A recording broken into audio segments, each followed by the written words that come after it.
गोपी जनवल्लभ गिरिवरधारी।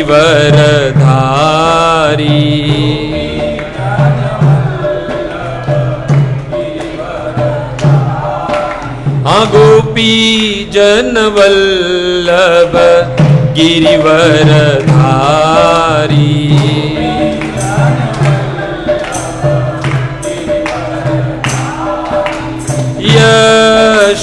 यशोदानंदन ब्रज जन रंजन।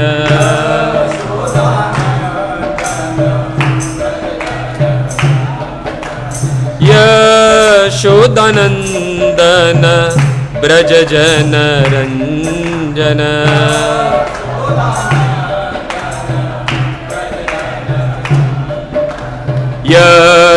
यशोदानंदन ब्रज जन रंजन।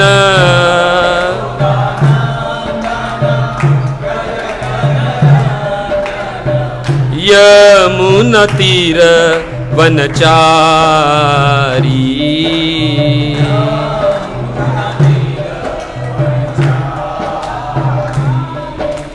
जय राधा माधव कुंज बिहारी।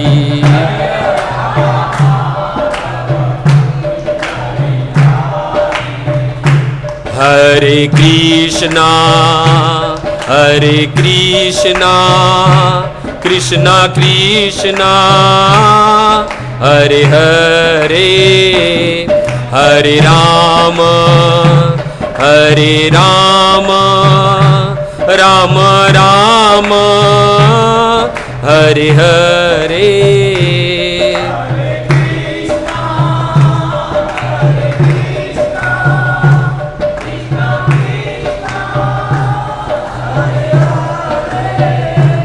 हरे राम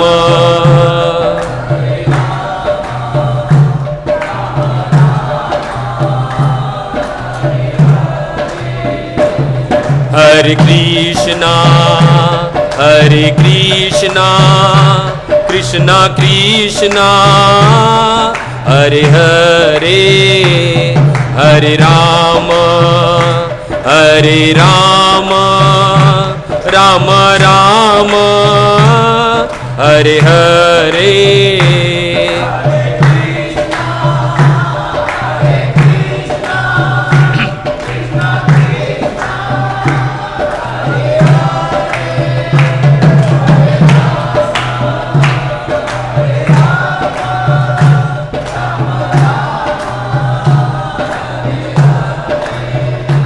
मेरो राधा रमण गिरधारी, गिरधारी श्याम बनवारी।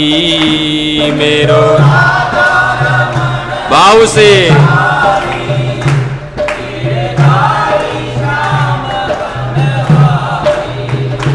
मेरो राधा रमण गिरधारी, गिरधारी श्याम बनवारी।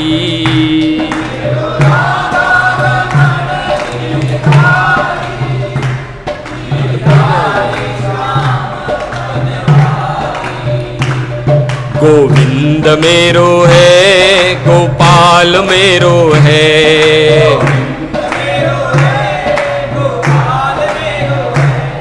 गोविंद मेरो है, गोपाल मेरो है।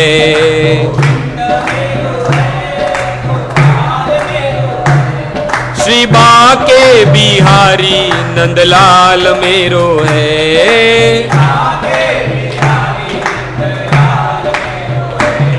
गोविंद मेरो है, गोपाल मेरो है।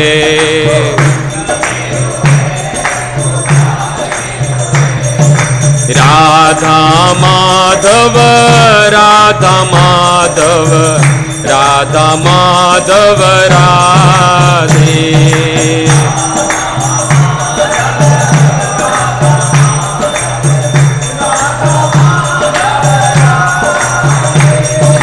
राधा गिरधारी राधा गिरधारी राधा गिरधारी राधे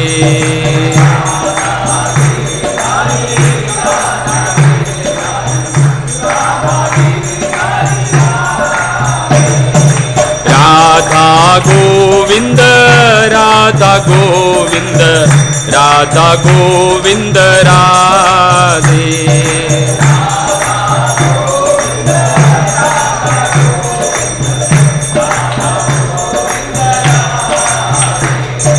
राधा रास बिहारी राधा रास बिहारी राधा रास बिहारी राधे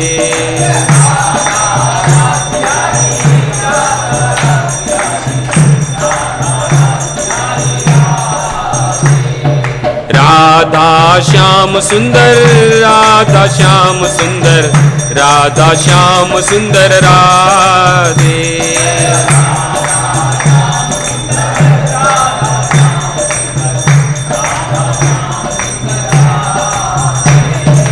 कृष्ण बलराम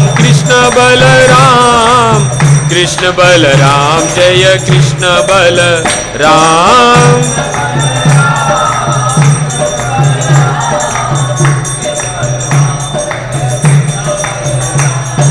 जगन्नाथ जय जगन्नाथ बलदेव जय सुभद्रा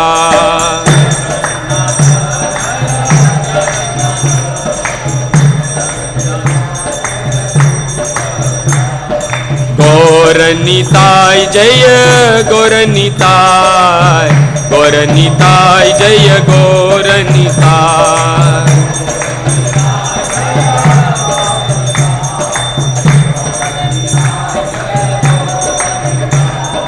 प्रभुपद प्रभुपद प्रभुपद शिल प्रभुपद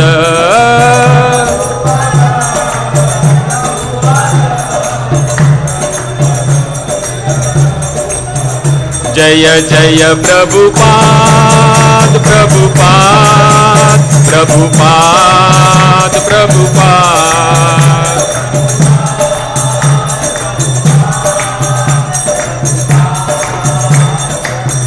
निताय गौर हरि बोल हरि बोल हरि बोल हरि बोल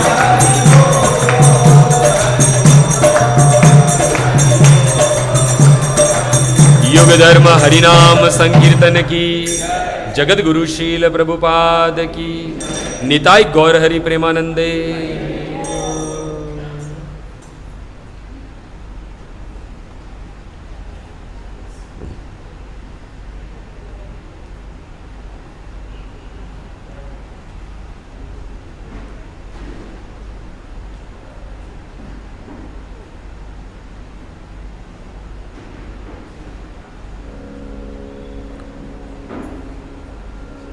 ओम नमो भगवते वासुदेवाय।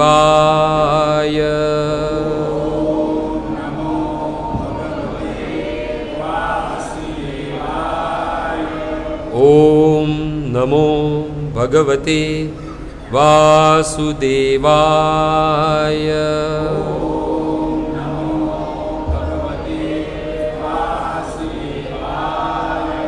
ओम नमो भगवते वासुदेवाय।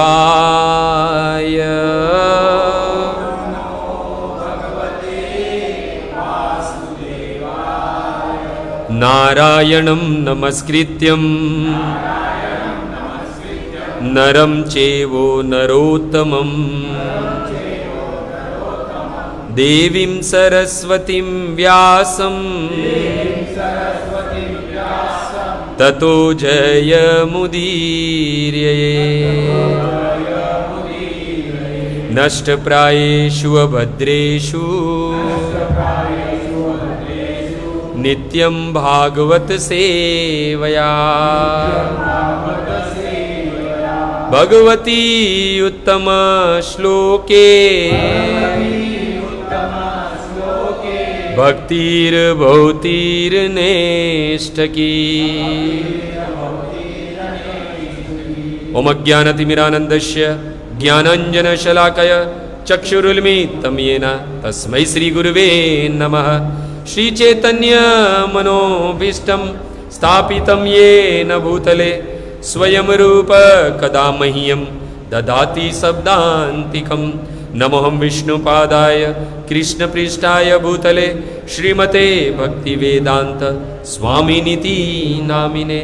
नमस्ते सारस्वते देवे गौरवाणी प्रचारिणे निर्विशेष शून्यवादी पाश्चात्य देश तारिणे।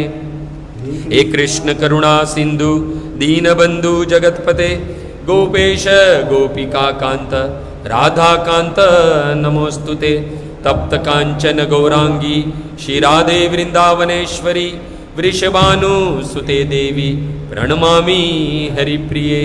वाञ्छाकल्पतरुभ्यश्च कृपा सिन्धुभ्येव च पतितानां पावनेभ्यो वैष्णवेभ्यो नमो नमः।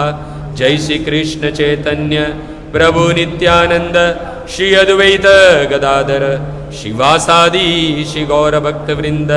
हरे कृष्णा कृष्णा कृष्णा हरे हरे, हरे राम राम राम हरे हरे। हरे कृष्णा कृष्णा कृष्णा हरे हरे।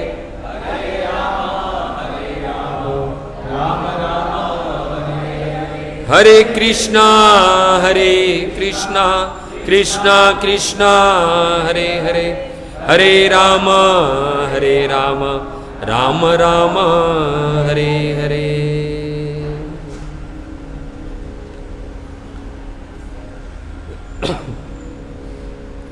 करारविंदे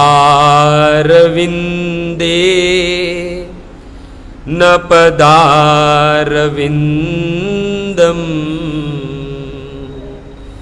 मुखारविंदे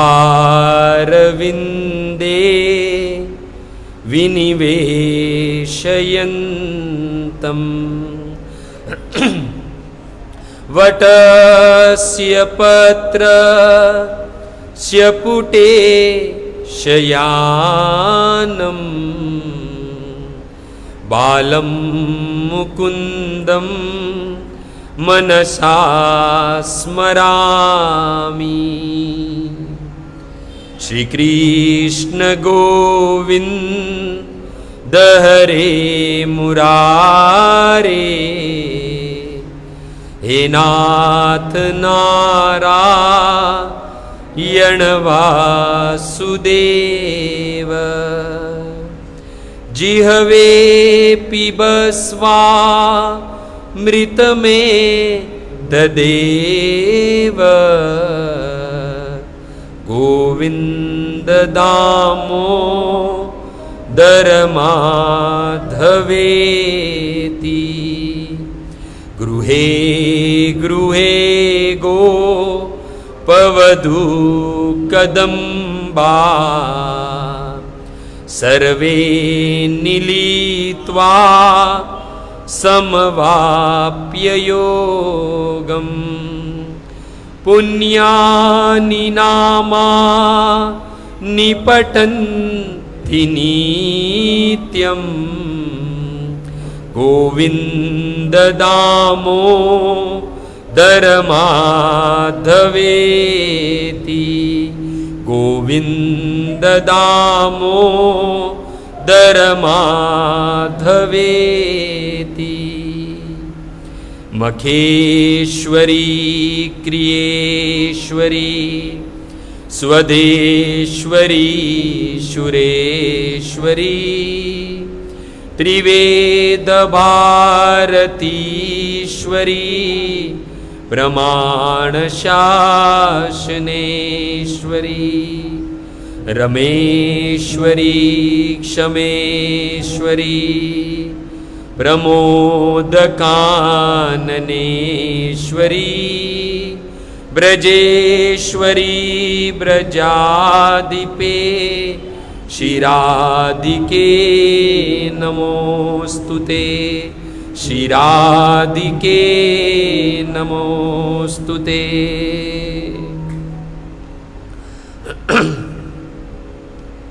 कर्पूरगौरं करुणावतारं संसारसारं भुजगेन्द्रहारं सदा वसन्तं हृदयारविन्दे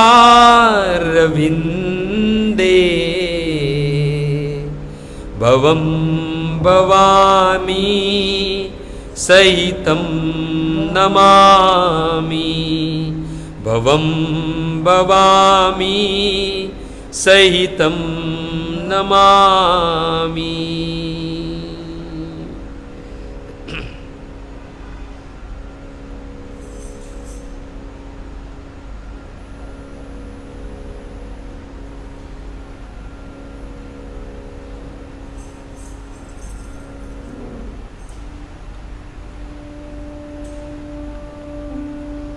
तो उपस्थित सभी भक्तगण तथा भागवत प्रेमी तथा अंतर्राष्ट्रीय कृष्ण भावनामृत संघ के वरिष्ठ भक्तगण, प्रति बुधवार को गौर प्रेम सेंटर के द्वारा यहाँ पर कथा का आयोजन होता है, उसमें आप सभी भक्तों का हार्दिक स्वागत है और आप सभी भक्तों के चरणों में आपके इस दास का प्रणाम। हरे कृष्णा। तो कल महाशिवरात्रि बीती और पिछले बुधवार को भी हमने शिव तत्व के बारे में जाना था। तो हमारा मूड ऐसा होना चाहिए कि जब कभी भी कोई बड़ा सा त्योहार जाए, परम पवित्र दिवस जाए, तो वो दिवस की समाप्ति होने के बाद, वो उत्सव की समाप्ति हो जाने के बाद हमारा जो उत्साह है वो डाउन नहीं होना चाहिए, वो उत्साह और बढ़ना चाहिए। क्योंकि उत्सव जो है वो उत्साह बढ़ाने के लिए है, भक्ति में उत्साह बढ़ाने के लिए ये सारे पर्व आते हैं। तो कल ही महाशिवरात्रि गई, हमने बड़े भाव से कल शिव जी का अभिषेक किया, शिव जी से प्रार्थना की। तो आज भी वो उत्सव, वो उत्साह होना चाहिए, है ना। ऐसा नहीं है कि कल उत्सव खत्म हो गया मतलब सब कुछ खत्म हो गया। अभी हम प्रयत्न करें, हम राह देखें कि दूसरा उत्सव कब आने वाला है। उत्सव देखा जाए तो हमारे भक्ति में उत्साह बढ़ाने के लिए आते हैं।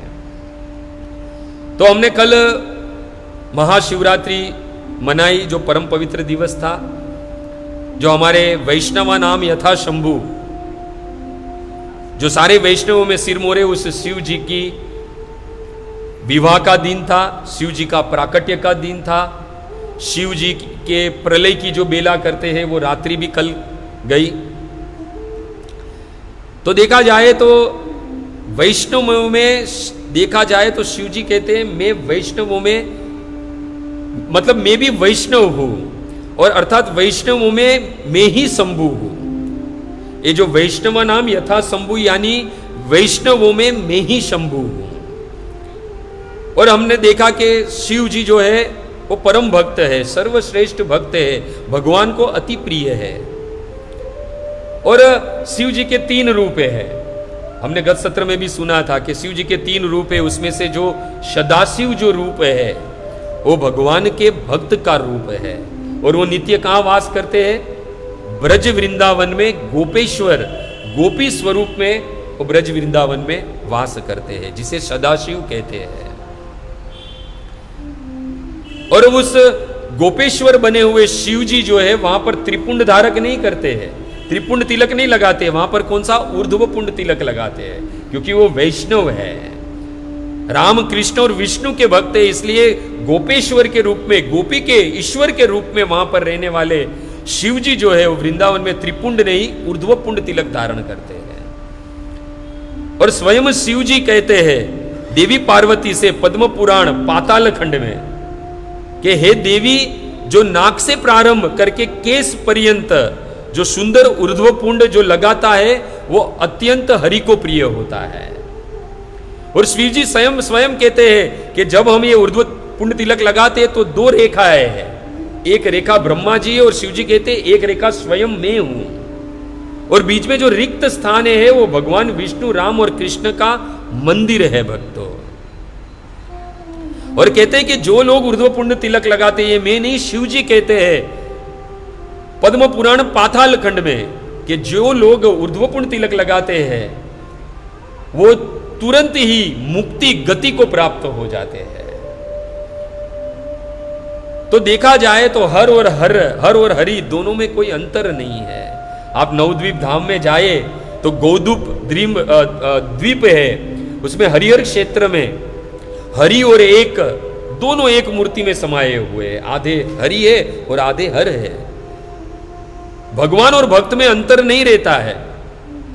इसलिए तो भगवान अपनी विभूति गिनाते हुए भगवत गीता के 10वें अध्याय में कहते हैं कि रुद्राणाम शंकर च अस्मि। हे अर्जुन, में 11 रुद्रों में जो शिव प्रमुख है वो मैं स्वयं हूं, जिन पर इस ब्रह्मांड के तमोगुण का भार है। इसलिए शिव जी को पूजना है तो शिव जी का आचरण करना है, अनुकरण नहीं करना है। शिव जी जो 12 महाजनों में से एक है, स्वयंभु नारद शंभु कुमारो कपिलो मनु प्रहलाद जनक भीष्म बलि वैया सखी वयम, वो 12 महाजनों में से एक महाजन है। और ये 12 महाजन जो है वो हरि को, कृष्ण को, राम को अत्यंत प्रिय है। तो इनका आचरण करना है, इनके गुणों को हमारे जीवन में उतारना है।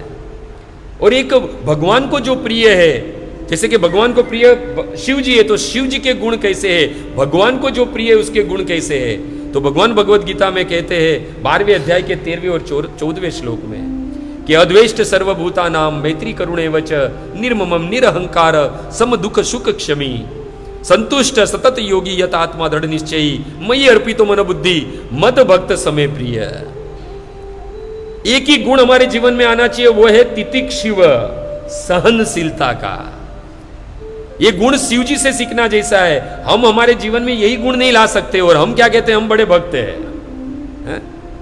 देखो ये तिलक धारण करना, गले में कंठी, हाथ में माला, ये सब हमारे वेश, एक वैष्णव का आभूषण है, गुण नहीं है वो। उससे वैष्णव की पहचान होती है। पर वास्तविक वैष्णव कौन है, जिसमें सारे गुण है। और उसमें सबसे पहला गुण है तितिक्षिव, सहन करना। यहां तो कुछ कोई 2 कड़वी बातें कह देगा तो सहन नहीं होगा हमसे, तुरंत बुरा लग जाएगा। अभी ये शिव जी कह रहे, शिव जी में एक गुण है तितिक्षिव, यानी कैसा गुण है वो, सहनशीलता का। हम सुबह सुबह में उठ के शिष्टाष्टकम पढ़ते हैं। शिष्टाष्टकम के श्लोक में क्या कहते हैं, आमानी न मान देने कीर्तनीय सदा हरि।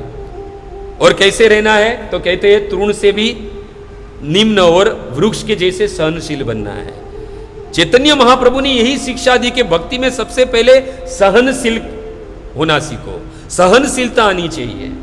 और यही सहनशीलता भक्ति में नहीं आएगी तो समझ लेना कि भक्ति कभी भी हमें फलीभूत नहीं होगी हमारे जीवन में। देखो मनु महाराज और शत्रुपा के 3 पुत्रियां हुई। ये बात हो रही है तितिक्षिव की, यानी सहनशीलता की, जो शिव जी में गुण है। मनु और शत्रुपा की 3 पुत्री हुई है, आकुति, देवहूति और प्रसूति। आकुति का विवाह रुचिक मुनि से हुआ, जिससे यज्ञ और दक्षिणा करके एक पुत्र और पुत्री उत्पन्न हुई। देवहूति का विवाह कर्दम मुनि से हुआ, हम सब लोग जानते हैं, 9 कन्या हुई और स्वयं साक्षात भगवान कपिल मुनि के रूप में उनके यहाँ अवतार लिए।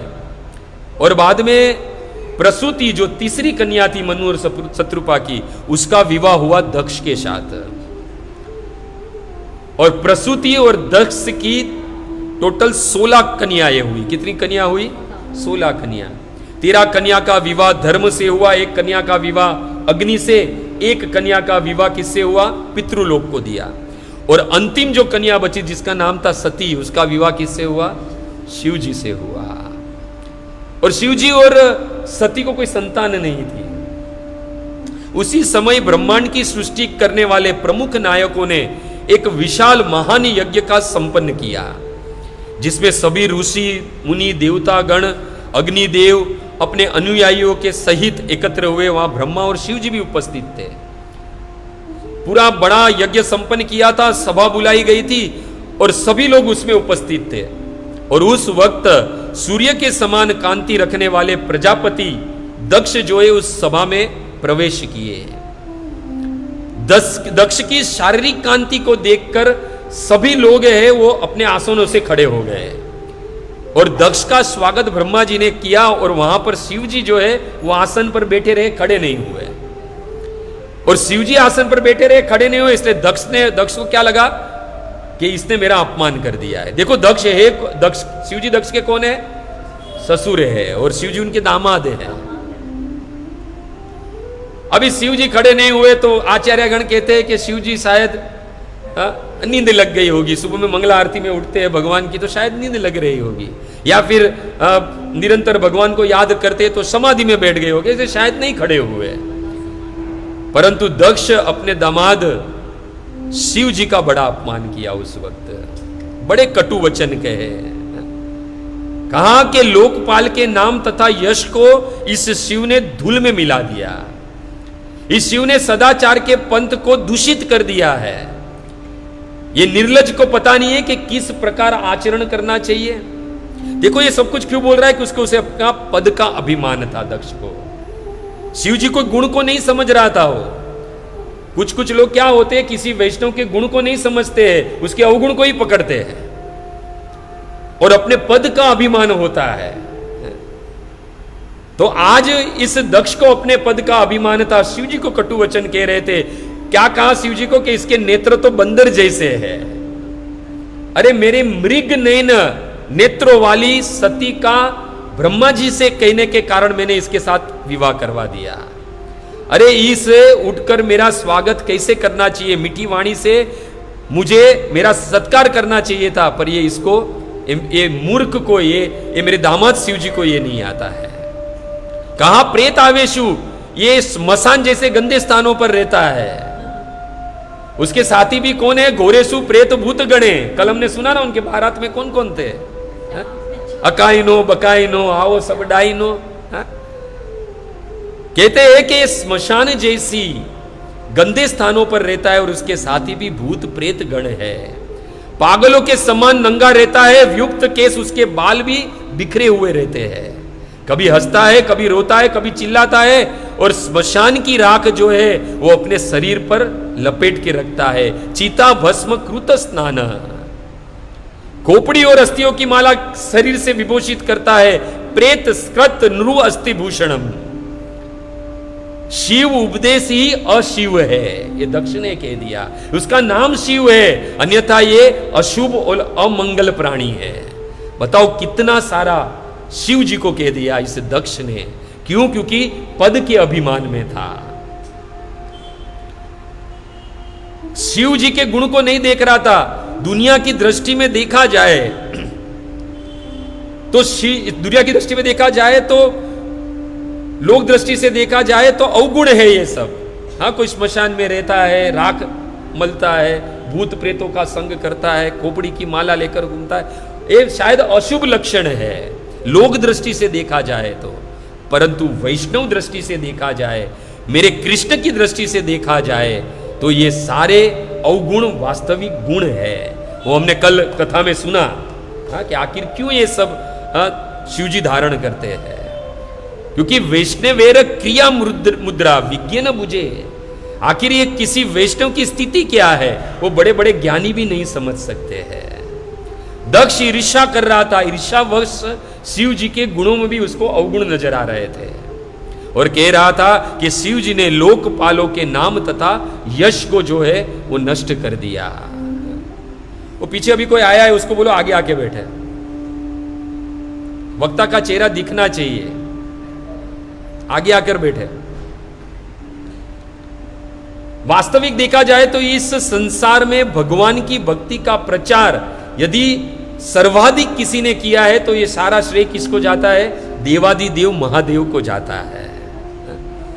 शिव जी अपने आचरण से बताते हैं इस संसार में यश और नाम कभी भी नष्ट नहीं होता है, परंतु किसका नहीं होता है? देखो बड़ी बड़ी आप शोध कर लो, बड़े बड़े डॉक्टर बन जाओ, इंजीनियर बन जाओ, बड़ी बड़ी इमारत बना लो, पर कब तक याद रखेंगे आपको? 20 साल 50 साल 100 साल बाद में भूल जाएंगे। शिव जी यहां पर कहते हैं संसार में उसका यश और उसकी कीर्ति, उसका नाम कभी भी नष्ट नहीं होता, जो भगवान राम और कृष्ण के यश और गुण को गाता है। तीनों लोकों में जो लोग भगवान के यश और नाम का गुण गाते हैं, उनका तीनों लोक में कल्पों पर्यंत तक उसकी यश और उसके नाम की महिमा गाई जाती है। शिव जी स्वयं वैष्णव चिंतामणि में कहते हैं कि मैं भगवान के नाम का यश, रूप, गुण, लीला का गुणगान करते करते मैं जो हूं ये इस जगत का अधीश्वर बना हूं। ये स्वयं शिव जी वैष्णव चिंतामणि में कहते हैं।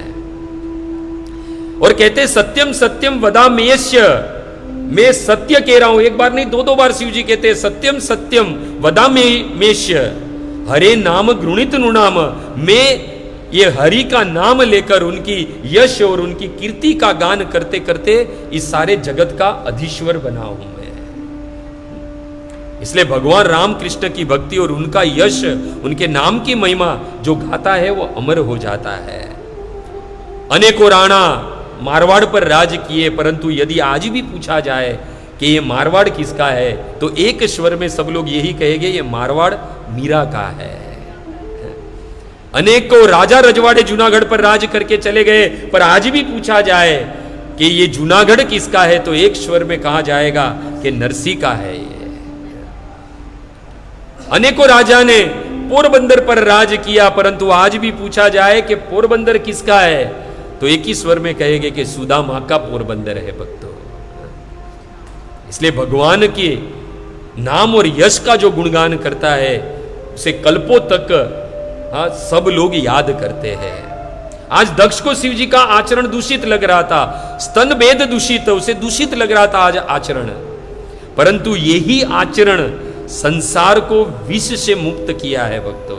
यही आचरण करने वाले शिव जी ने संसार को विष से मुक्ति दिलाई है। भागवत का 8वां स्कंद भक्तों, दुर्वासा मुनि वैकुंठ गए, भगवान के दर्शन किए, भगवान बड़े प्रसन्न हुए अपने भक्त के दर्शन करते हैं। देखो हम भगवान के दर्शन करने जाते हैं तो हमें आनंद तो होता है, पर हमसे कई गुना आनंद जो है भगवान को अपने भक्तों के दर्शन करके होता है।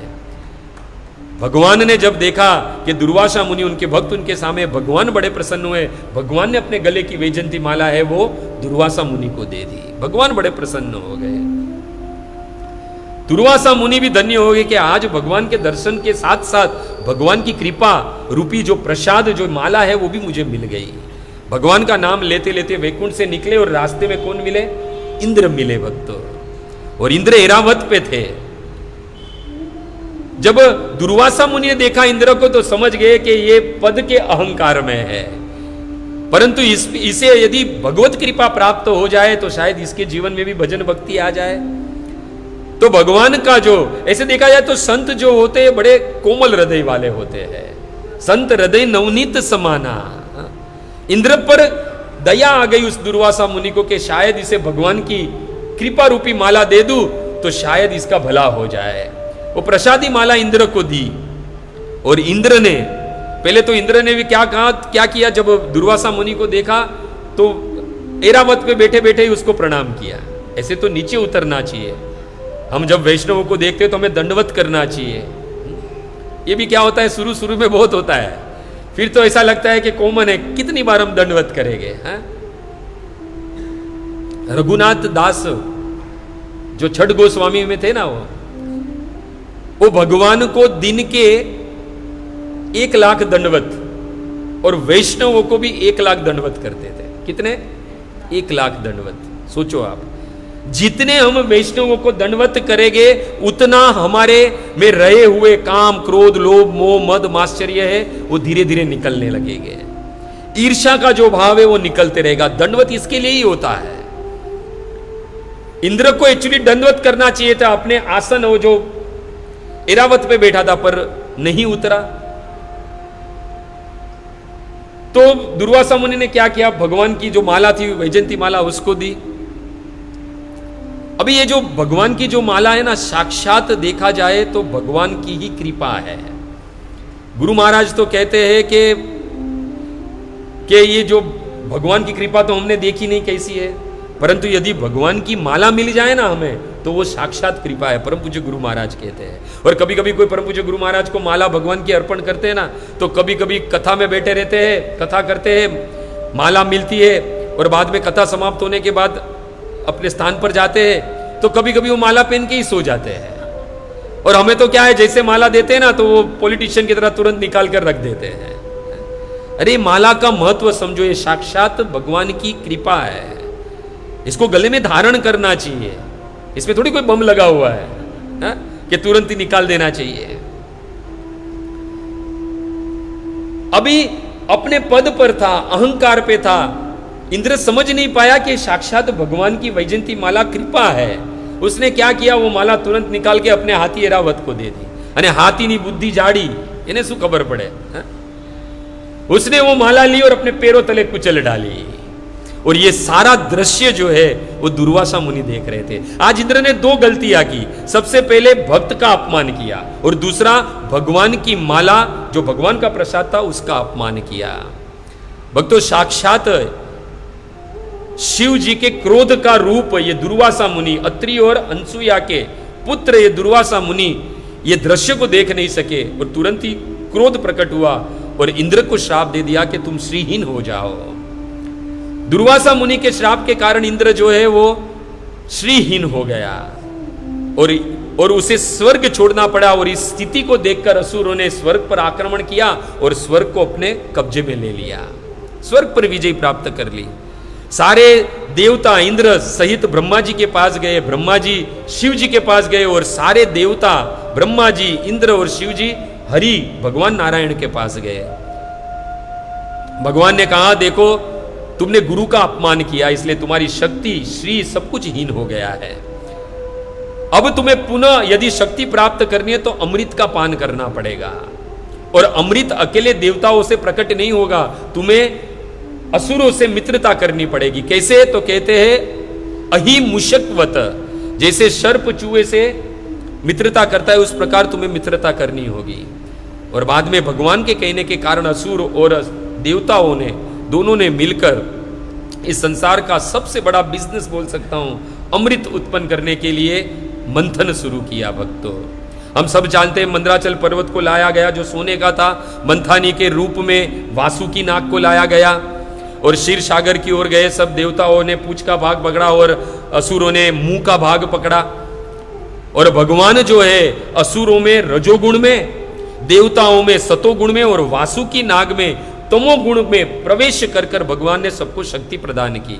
समुद्र मंथन शुरू हुआ और अमृत की प्राप्ति के लिए देवता और असुरों ने यह कार्य शुरू किया। और प्रथम समुद्र मंथन से क्या निकला? तो सुखदेव गोस्वामी कहते हैं, विषम महा उबलवणम हाल हल आहम, हलाहल विष बार निकला। और वो कैसा था? तो सुखदेव गोस्वामी कहते हैं, तत् उग्र वेगम दिसी दिसी ऊपर अधि। वो उसका जो हलाहल विष का उग्र था और उसका वेग दसों दिशा में फैलने लगा, ऊपर और नीचे की ओर। सारे देवता तथा असुर मंदार पर्वत की चोटी पर बैठे हुए भगवान हरि के पास गए और कहा कि हमारी रक्षा करो, नहीं तो ये विष है वो हमें निगल लेगा। ऐसा वर्णन है कि बलि महाराज जो असुरों के नेता मतलब राजा थे, वो गौर वर्ण के थे, उस विष के प्रभाव से काले पड़ गए थे। भगवान के पास गए, भगवान ने कहा, मैं तो दही दूध माखन खाने वाला, मैं विष का पान नहीं करूंगा, आप सब लोग शिव जी के पास जाइए। और ऐसा क्या है? सुखदेव गोस्वामी कहते, भीता प्रजा स ईश्वरा अरक्ष्यमाणा शरणम सदाशिवम। सदाशिव शिव जी के पास भीता भयभीत होकर, क्योंकि इस विष से सारा संसार भयभीत था, स ईश्वरा भगवान के साथ ये सारे देवतागण जो है वो शरणम सदाशिवम शिव जी के शरण में गए। और सारे से देवता जो है वो कैलाश पहुंचे और प्रजापति देवताओं ने शिव जी को पुकारा। देव देव महादेव, गाइए, देव देव महादेव, भूतात्मन भूत भावन, त्राहीन शरणम आपन्ना, त्रिलोक्य दहनात् विशात्। हे देवों में श्रेष्ठ महादेव, देव देव महादेव, समस्त जीवों के परमात्मा, भूत आत्मन भूत भावन, हम आपकी शरण में आए हैं और इन तीनों लोकों में फैलने वाले विष से हमारी रक्षा करो। और भक्तों, हमारे गुजराती में बहुत सुंदर भजन गाया है इसके लिए, हमारे संतों ने इसका सुंदर भजन गाया है। शंभु शरणे पड़ी मांगू घड़िए घड़ी कष्ट कापो, दया करी शिव दर्शन आपो। शंभु शरणे पड़ी मांगू शरणे घड़ी कष्ट कापो, दया करी शिव दर्शन आपो। तमे भक्तो ना दुख हरनारा, शुभ सौनु सदा करनारा। शंभु शरणे पड़ी कष्ट कापो, दया करी शिव दर्शन आपो। हूँ तो मंद मती तारी अगड़ गति, कष्ट कापो कंठे विष धरो अमृत आपो। शंभु शरणे मांगू कष्ट कापो, दया करी शिव दर्शन आपो। सभी जो देवता है वो शिव जी के पास गए और शिव जी से प्रार्थना करने लगे कि हे देवादिदेव महादेव, हे करुणा के अवतार, हे सर्वभूत आत्मना, आप सभी समस्त जीवों के आप जो परमात्मा हो, भूत आत्मन भूत भावना, आप हमारी रक्षा करो। हम आपके शरण में आए हैं। और भक्तों, शिव जी को दया आ गई, क्योंकि करुणा का अवतार है, करुणावतारम। शिव जी को दया आ गई कि ये सारे लोग दुख में है, पीड़ा में है, इन लोग के दुख और पीड़ा को दूर करना चाहिए। तुरंत ही शिव जी है वो अपने पत्नी के पास गए। देखो यहां पर एक सिद्धांत प्रकट होता है। शिव जी ऐसे ही नहीं गए कि चलो मैं आ रहा हूं। किसके पास गए? अपनी पत्नी के पास गए। यानी जीवन में कभी परिस्थिति विकट आ जाए तो जीवन में अकेले फैसले नहीं लेने चाहिए। अपनी अर्धांगिनी जो पत्नी है उससे भी साथ में विचार विमर्श करना चाहिए।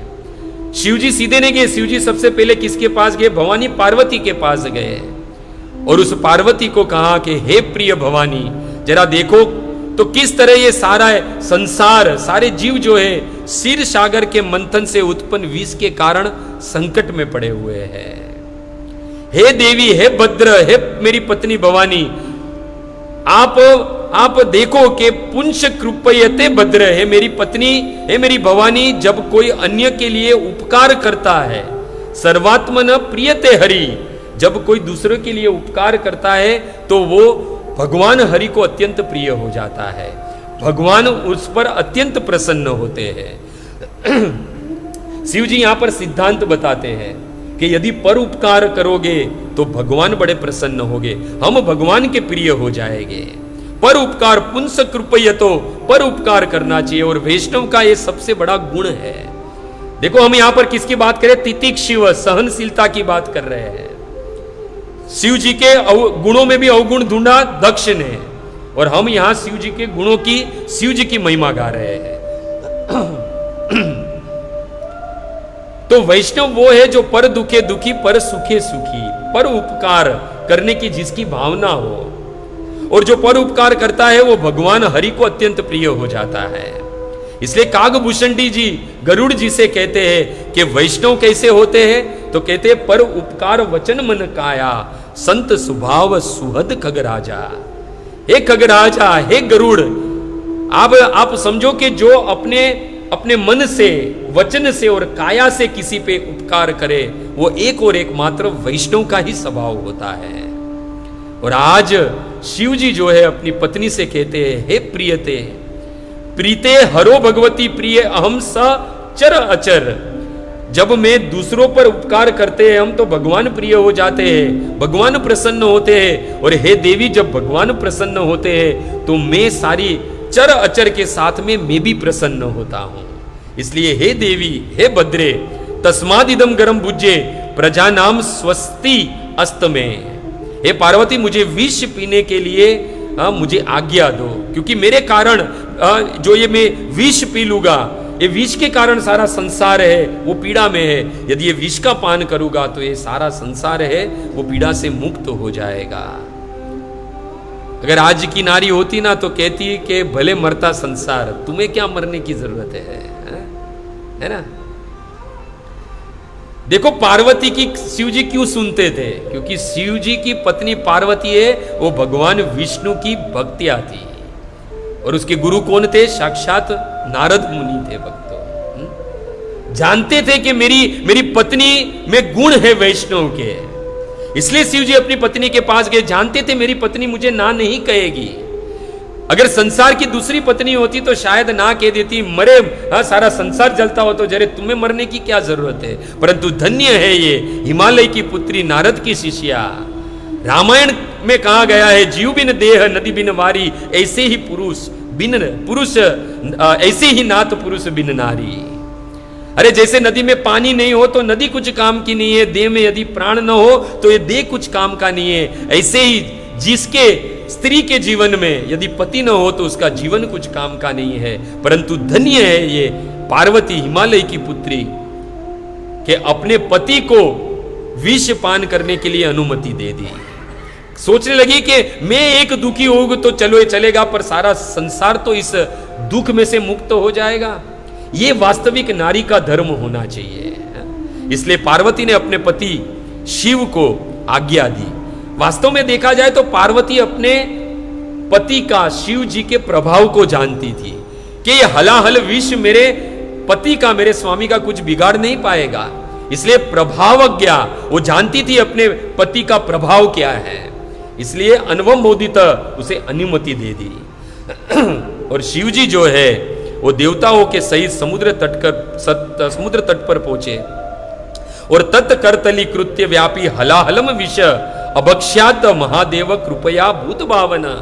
मानवता के शुभ तथा उपकारी कार्य में समर्पित शिव जी ने, जिनका जीवन ही कल्याण करने के लिए दूसरों को सुख देने के लिए जिनका जीवन वो समर्पित कर चुके हैं, वो शिव जी ने सारा विष है जो तत्कर्तली कृत्य अपने करों में लिया, सारा विष अपने हथेली में लिया और विष को पी लिया भक्तों। और देखो ये तो हलाहल विष था भक्तों, वो अपना प्रभाव तो दिखाएगा ही, अपने शक्ति का परिचय तो देगा ही। और शक्ति का परिचय क्या दिया? उस शिव जी के गले को नीला कर दिया उस हलाहल विष ने। परंतु समाज के कल्याण के लिए, पर उपकार के लिए और हरि की प्रसन्नता के हेतु इस शिव जी ने विष पान किया था। इसलिए सुखदेव गोस्वामी कहते, परिचित साधो विभूषण, वो हलाहल विष जो बड़ा ही शक्तिशाली था, जो अपनी शक्ति का परिचय देकर शिव जी के गले को नीला कर दिया, परंतु वही विष जो है वो शिव जी के गले का आभूषण बन गया। क्योंकि कार्य क्या था? भगवान को प्रसन्न करना, पर उपकार करना। तितिक्षिव, सहनशीलता है शिव जी में। आचार्यगण दूसरा कारण देते हैं कि शिव जी का जो गला है वो कोई विष से नहीं नीला हुआ है। हलाहल विष में इतना सामर्थ्य नहीं कि मेरे शिव के गले को नीला कर सके। आचार्यगण कहते हैं कि कंठ क्यों नीला हुआ? क्योंकि शिव जी का गला जो है शिव जी के कंठ में हमेशा भगवान कृष्ण का नाम रहता है, हमेशा उनके कंठ में कृष्ण का नाम रहता है, उनकी जीवा पे कृष्ण का नाम रहता है। और कृष्ण का एक नाम है उज्ज्वल नीलमणि। क्या नाम है? उज्ज्वल नीलमणि। और शिव जी सदा कृष्ण का नाम लेते रहते, उनके कंठ में सदा कृष्ण का नाम लेता रहता है। तो हलाहल विष ने सोचा, हलाहल विष ने सोचा कि शिव जी मेरा पान करेंगे तो मैं यदि शिव जी के कंठ में रुक जाऊंगा तो मुझे कृष्ण के दर्शन हो जाएंगे। इसलिए ये जो शिव जी का गला है वो नीला हो गया। बाकी उस हलाहल विष में इतना सामर्थ्य नहीं कि देवादिदेव महादेव के कंठ को नीला कर सके भक्तों। और रामायण में वर्णन है भक्तों कि रा बोलकर शिव जी ने मुख खोला और म बोलकर मुख को बंद किया। और शिव जी भगवान के नाम के प्रभाव को जानते थे, भगवान का नाम लेकर उस विष का पान किया। वो विष का प्रभाव शिव जी का कुछ बिगाड़ नहीं पाया और शिव जी के गले का हार हो गया और सारे तीनों लोक में शिव जी को नीलकंठ नाम से प्रसिद्ध कर दिया भक्तों। ये है शिव जी की महिमा भक्तों। और यही गुण जो है शिव जी का पर उस दक्ष को नहीं दिखाई दिया, क्योंकि पद के अभिमान में था वो दक्ष। और आचार्य गण कहते हैं कि दूसरों की निंदा, दोष, ईर्ष्या यही विष है वास्तविक। और वैष्णव जो होता है ना, ये विष को पी जाता है। यदि कोई हमारी ईर्ष्या करे, कोई निंदा करे ना, तो हमें क्रोध नहीं करना चाहिए, वो विष है, हमें पी लेना चाहिए। निंदक मित्र हमारा, आचार्य गण तो कहते हैं कि निंदक जो होते हैं वो हमारे मित्र होते हैं वास्तविक। यदि कोई हमारी ईर्ष्या करे, कोई हमारी निंदा करे, ये तो सब विष के समान है। और वैष्णव का तो गुण है विष को पीना, जैसे शिव जी ने पिया भक्तों। और देखो ये काम, क्रोध, लोभ, मोह, मद, माश्चर्य, ये सब विष है। ये वास्तविक शरीर को नहीं मारते, आत्मा को हनन करता है। ये आत्मा का हनन करने वाले हैं। इसके लिए आत्मा का हनन करने वाले विष जो है, जो शिष्य में जो ये विष है, हम सब में कहीं ना कहीं काम, क्रोध, लोभ, मोह, मद, माश्चर्य रूपी विष है ही। कोई इससे उसे मुक्त नहीं है। तो ये सारे विष को कौन पीता है? गुरु जो होता है विष को पी जाता है। और शिव जी गुरु तत्व, एक वैष्णव है, वो ये विष को पीकर अपने शिष्य को क्या प्रदान करते हैं? अमृत प्रदान करते हैं। जैसे अमृत प्रदान किया सारे देवताओं को शिव जी ने विष का पान करके। देखो उसके बाद वहां पर अमृत बट रहा था। आपने भागवत में सुना कि वहां पे शिव जी थे? नहीं, चले गए। यही तो वैष्णव का गुण है। नाम, यश, ये सब कुछ वैष्णव को नहीं चाहिए। अगर अमृत बट रहा था उसके बाद तो शिव जी को तो रहना चाहिए, क्योंकि शिव जी की कृपा से सबको अमृत मिला है। परंतु शिव जी विष पान कर कैलाश से चले गए। ये है शिव जी की गुण भक्तों, शिव जी की महिमा। आप देखो जब परीक्षित महाराज को सुखदेव गोस्वामी भागवत सुना रहे थे, तब सुना रहे तो सब सारे देवता आए अमृत का घड़ा लेकर। आपने सुना शिव जी आए? नहीं। वैष्णव का काम है अमृत प्रदान करना, अमृत को पीना नहीं है।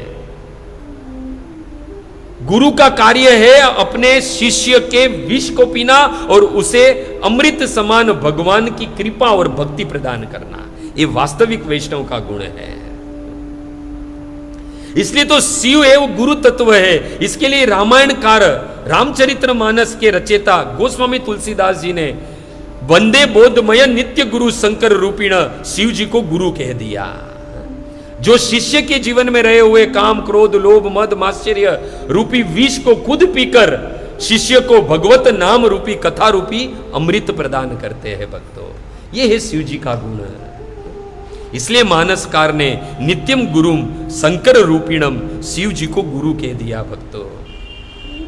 अभी शिव जी का और एक गुण, तो शिव जी के माथे पर चंद्रमा है, वो भी अर्ध चंद्रमा है। देखो चंद्रमा में भी पूर्ण चंद्रमा होता है, उसकी महिमा है, उसे पवित्र माना गया है। जो बीज का चंद्रमा है उसे ताज्य कहा गया है, क्योंकि वो कुछ ढंग का नहीं होता है, इसलिए बीज का चंद्रमा जो है वो ताज्य है। परंतु शिव जी के आश्रय में आने से ये टेढ़ा चंद्रमा भी, ताज्य चंद्रमा भी सर्वत्र वंदनीय हो गया। यमाश्रितो ही वक्रो अपि चंद्र सर्वते वध्यते। ये वक्र चंद्र, ये टेढ़ा चंद्र भी शिव जी के जब सिर पर धारण हुआ तो यही चंद्रमा सारे संसार में वंदनीय हो गया।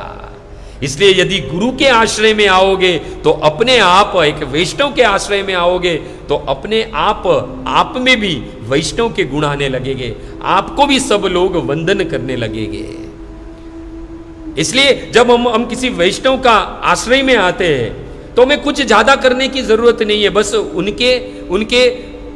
उनका अनुकरण नहीं, उनका अनुसरण करना है बस। खाली उनके आश्रय में आते ही यस्यास्ति भक्ति भगवत किंचन सर्वे गुणे तत्र समासते सुरा, अपने आप भगवान के भक्त के जो गुण है वैष्णव के संग करने से वो सारे गुण अपने आप हमारे में आ जाते हैं। इसमें से बहुत सारे भक्त यहां पर बैठे हुए हैं, ऐसे तो नाम लूंगा तो ऐसा हो जाएगा कि निजी संबंध इसके लिए नाम ले रहे हैं, परंतु बहुत सारे यहां पर भक्त हैं जो वैष्णवों के संग में आने के बाद माथे पे तिलक, गले में कंठी और हाथ में माला और मुख पर भगवान का नाम लेने लगे हैं। क्यों?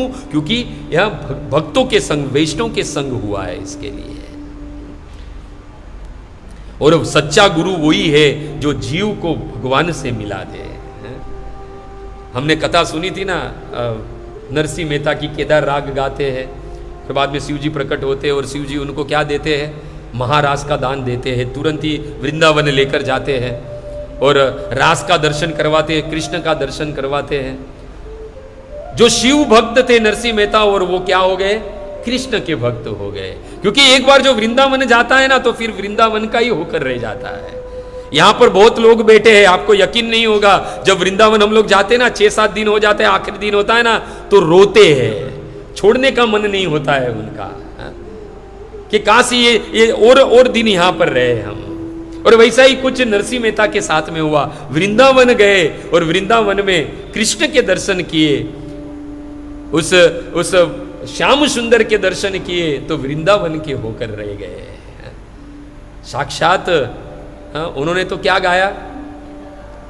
मारू वन रावण छेरूडू वैकुंठ नहीं रे जाऊं, मारू वन रावण छेरूडू वैकुंठ नहीं रे जाऊं, नहीं जाऊ रे नंद जी ना लाल रे वैकुंठ नहीं रे जाऊं, मारू वन रावण छेरूडू वैकुंठ नहीं रे जाऊं। गाओ।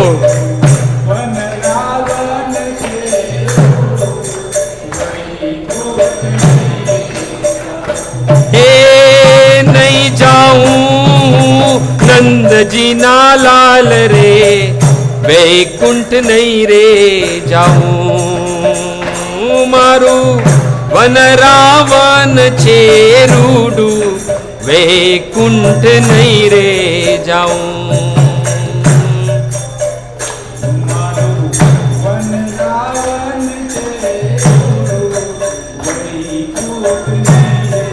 साक्षात वैकुंठ मिल रहा है, बताओ नरसिंह मेहता, ऊपर वैकुंठ नहीं जाना है क्योंकि वृंदावन प्राप्त कर लिया है। मारू वन रावण छेरूडू वैकुंठ नहीं रे जाऊं, मारू वन रावण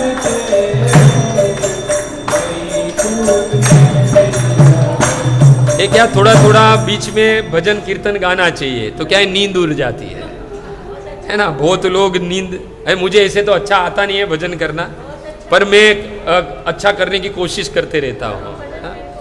तो क्या है, धीरे धीरे आप सब लोग हैं, इसमें त्रुटि भी रह जाए तो प्रॉब्लम नहीं है ना। राग तो है नहीं, पर मैं गाता अनुराग में हूँ, इतना पता है, क्योंकि मैं जो कुछ भी गाता हूँ कृष्ण को प्रसन्न करने के लिए, है ना। तो कभी कभी बीच में भजन कर लेना चाहिए, तो क्या है, नींद जो आती है उड़ जाती है। बहुत लोग हैं जो बहुत सोते हैं, हाँ, पर कथा में भी सोना एक आनंद ही है ना। बाकी तो लाखों का बिस्तर रहे फिर भी नींद नहीं आती है, पर यहाँ पर बैठे बैठे इतने घूंघाट में भी नींद आ जाती है। क्यों? क्योंकि हमारे कृष्ण की कथा ही कुछ ऐसे है, वास्तविक हमारे मन और आत्मा को शांति देने वाली है, इसलिए नींद आ जाती है। तो श्रीमद् भागवत में शिव जी प्रचेताओं से कहते हैं कि मुझे सबसे ज्यादा कौन प्रिय है? मुझे सबसे ज्यादा वो प्रिय है जो भगवंतम वासुदेवम प्रपन्नम, जो भगवान वासुदेव कृष्ण के शरणागत है वो गुरु को वही प्रिय होता है जो कृष्ण और राम का भक्त है। समझ लेना ये बात। इसलिए शिव जी को वही प्रिय है। शिव जी स्वयं श्रीमद् भागवत के चौथे स्कंद के 24वें अध्याय के 28वें श्लोक में प्रचेताओं से कहते हैं कि मुझे कौन प्रसन्न है, वासुदेवम प्रपन्नम, जो भगवान वासुदेव कृष्ण के शरणागत है। सब प्रियो ही में वही मुझे सबसे अधिक प्रिय है। इसलिए भगवान के प्रिय बनने से सबसे पहले भगवान के भक्त का प्रिय बनो। भगवान के भक्त का प्रिय बन जाओगे तो अपने आप हमारे ठाकुर जी के प्रिय बन जाएंगे। इसलिए वास्तविक शिव जी का जो दूसरा गुण है वो भगवान से जुड़ाते हैं सबको, और तीसरा गुण है विरक्त है शिव जी, सबको बांटते रहते हैं। देखो यहां पर शिव जी के गुण की महिमा हो रही है और वही गुण उसको अवगुण लगे थे। किसको? दक्ष को। शिव जी विरक्त है, सबको बांटते रहते हैं। रावण को लंका दे दी, हम सब जानते हैं। गुरु वो है जो खुद भोग को न भोगे, वो शिष्य को दे देवे भोगने के लिए, वो वास्तविक गुरु है। पर आजकल के गुरु तो क्या है, शिष्य से पैसा लेके खुद भोगों को भोगते हैं, इंद्रिय तृप्ति करते हैं और बाद में बड़े बड़े पंडालों में बड़ी बड़ी बातें करते हैं। शिव जी के हम गुण गाते हैं, क्या शिव जी के गुण हमारे में है?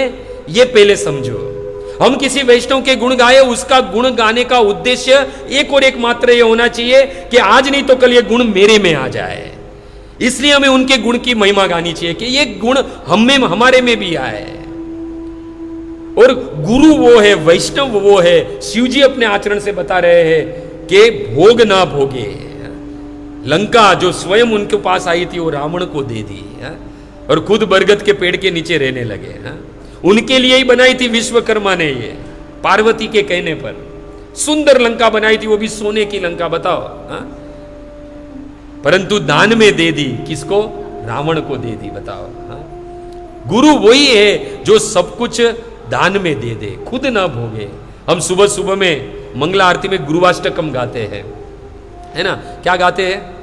चतुर्थ विधा श्री भगवत प्रसाद स्वादन्न तृप्तान हरिभक्त संगात कृतेव एव तृप्तिम भज सदैव वंदे गुरु श्री चरणारविंदम वंदे गुरु श्री चरणारविंदम।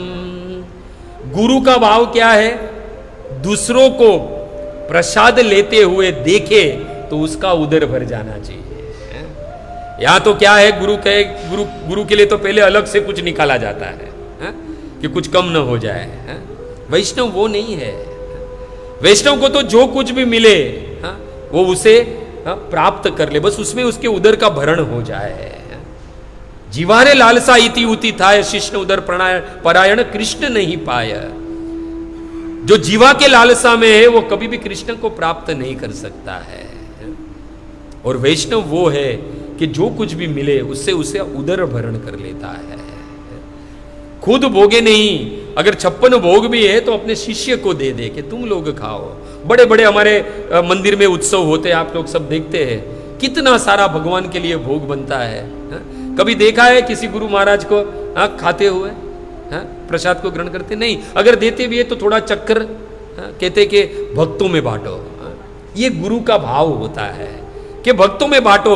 मैंने खा लिया, प्रसाद के रूप में ले लिया। और हम प्रसाद भी कैसे लेते हम जानते हैं। अगर सही में प्रसाद की महिमा जानता है जो, अगर हम कहीं पे जाए प्रसाद में, जैसे कि अभी ये कथा समाप्त होगी, प्रसाद होगा, तो प्रसाद मिले ना तो जितना थाली में हम ले सके पहली बार उतना ही लेना चाहिए, दूसरी बार नहीं मांगना चाहिए।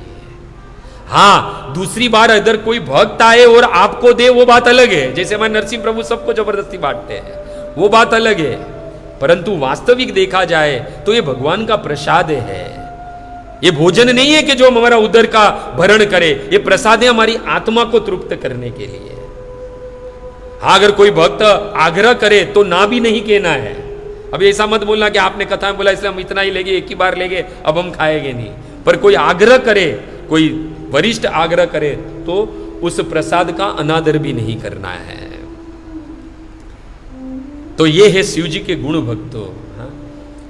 जब रावण के अत्याचार से जब ये पृथ्वी जो है वो पापों से भारी हो गई, तो सारे देवता, ब्रह्मा, इंद्र, सभी लोग चिंतित हो गए कि भगवान को प्रकट करना है। भगवान प्रकट नहीं होएंगे तब तक ये रावण के अत्याचारों से हम मुक्त नहीं हो गए। कुछ तो करना पड़ेगा। तो भगवान को प्रकट करने के लिए क्या करे? तो किसी देवता ने कहा काम करते हैं, हिमालय चलते तपस्या करते हैं, शायद भगवान प्रकट हो जाए। किसी ने कहा गंगा में जाकर तप करेंगे, भगवान प्रसन्न हो जाए। किसी ने कहा यज्ञ करो, किसी ने कहा हवन ध्यान करो, भगवान आ जाएंगे। सब लोग अपना मंतव्य दे रहे थे। उस सभा में शिव जी भी बैठे थे। तब ब्रह्मा जी ने शिव जी से कहा कि हे देवादिदेव, हे वैष्णव में अग्रण्य, आपके पास कोई प्लान है कि भगवान कैसे प्रकट हो जाए? क्योंकि ये पृथ्वी रावण के अत्याचारों से, पापों से बहुत भारी हो गई। उस भार को हल्का करने के लिए भगवान को इसे धरातल पर आना होगा। तो भगवान को कैसे प्रकट करे? तब शिव जी ने वहां अपना मंतव्य दिया। शिव जी ने कहा हरि व्यापक सर्वत्र समाना। ये बात शिव जी पार्वती से कहते हैं कि पार्वती, उस वक्त मैंने कहा कि हरि व्यापक सर्वत्र समाना, हरि सब जगह पर व्याप्त है, कहीं पे भी जाने की जरूरत नहीं है। और सभी जगह पर कैसे है? समाना, यानी समान रूप से व्याप्त है। ऐसा नहीं है कि गोरे गांव में है तो वृंदावन में नहीं है, वृंदावन में है तो गोरे गांव में नहीं है, ऐसा नहीं है। हाँ, गोरे गांव में है तो मलाड में नहीं है, बोरीवली में है, ऐसा नहीं है। हरि व्याप्त सब जगह पर है। और वो भी कैसे है? समाना, एक समान। ऐसा नहीं कि वृंदावन में 100 किलो के है तो यहाँ पे 10 किलो के है, ऐसा नहीं है। सब जगह पर हरि व्याप्त सर्वत्र समाना। शिव जी ने क्रांतिकारी सूत्र दिया कि हरि व्याप्त सब जगह पर है और एक समान रूप से सब जगह पर है। और इस हरि को प्रकट करने के लिए शिव जी ने सूत्र दिया हरि व्यापक सर्वत्र समाना, प्रेम से हुई प्रकट में जाना। प्रेम से ही ये भगवान है वो प्रकट हो जाते हैं। शिव जी ने सूत्र दिया कि भगवान को प्रकट करना है तो और कोई चीज की जरूरत नहीं, प्रेम चाहिए, शुद्ध भाव चाहिए, शुद्ध हृदय चाहिए, भगवान अवश्य प्रकट हो जाएंगे। और उस सभा में हे देवी, हे पार्वती, मोर अनुग्रह तिन के मन माना, मैंने जब अपना मंतव्य रखा तो साधु साधु करी ब्रह्म बखाना। उस सभा में जितने लोग बैठे थे, यहां तक कि ब्रह्मा भी साधु साधु करके मुझे बखाने लगे। ये है शिव जी की महिमा भक्तों। जितनी गाई जाए उतनी कम है। अगर आज से शुरू करे और 365 दिन गाए, दूसरी महाशिवरात्रि आ जाए तो भी शिव जी की महिमा समाप्त नहीं हो सकती है। ये है वैष्णव की महिमा। तो आज कुछ समय मिला, आज स्थान मिला, तो आप जैसे भक्तों के बीच में मेरी तुच्छ वाणी से भगवान के जो सबसे प्रिय वैष्णव नाम यथा शंभु, उनके गुणों की महिमा गाने का प्रयास किया है। तो यदि कोई त्रुटि रह गई हो, कोई शब्द का उचित प्रयोग उचित समय पे उचित स्थान पर न हुआ हो, तो आपका सेवक, आपका दास समझकर क्षमा कर देना। वांछा कल्पतरुभ्यश्च कृपा सिंधु भयेवच पतितानाम पावनेभ्यो वैष्णवेभ्यो नमो नमः। सभी भक्त वृंद की जय। नामाचार्य हरिदास ठाकुर की जय। जगतगुरु शील प्रभुपाद की जय। प्रेम से बोलो जय श्री कृष्ण चैतन्य प्रभु नित्यानंद श्री अद्वैत गदाधर शिवासादि श्री गौर भक्त वृंद की जय। हरे कृष्णा कृष्णा कृष्णा हरे हरे, हरे राम राम राम हरे हरे।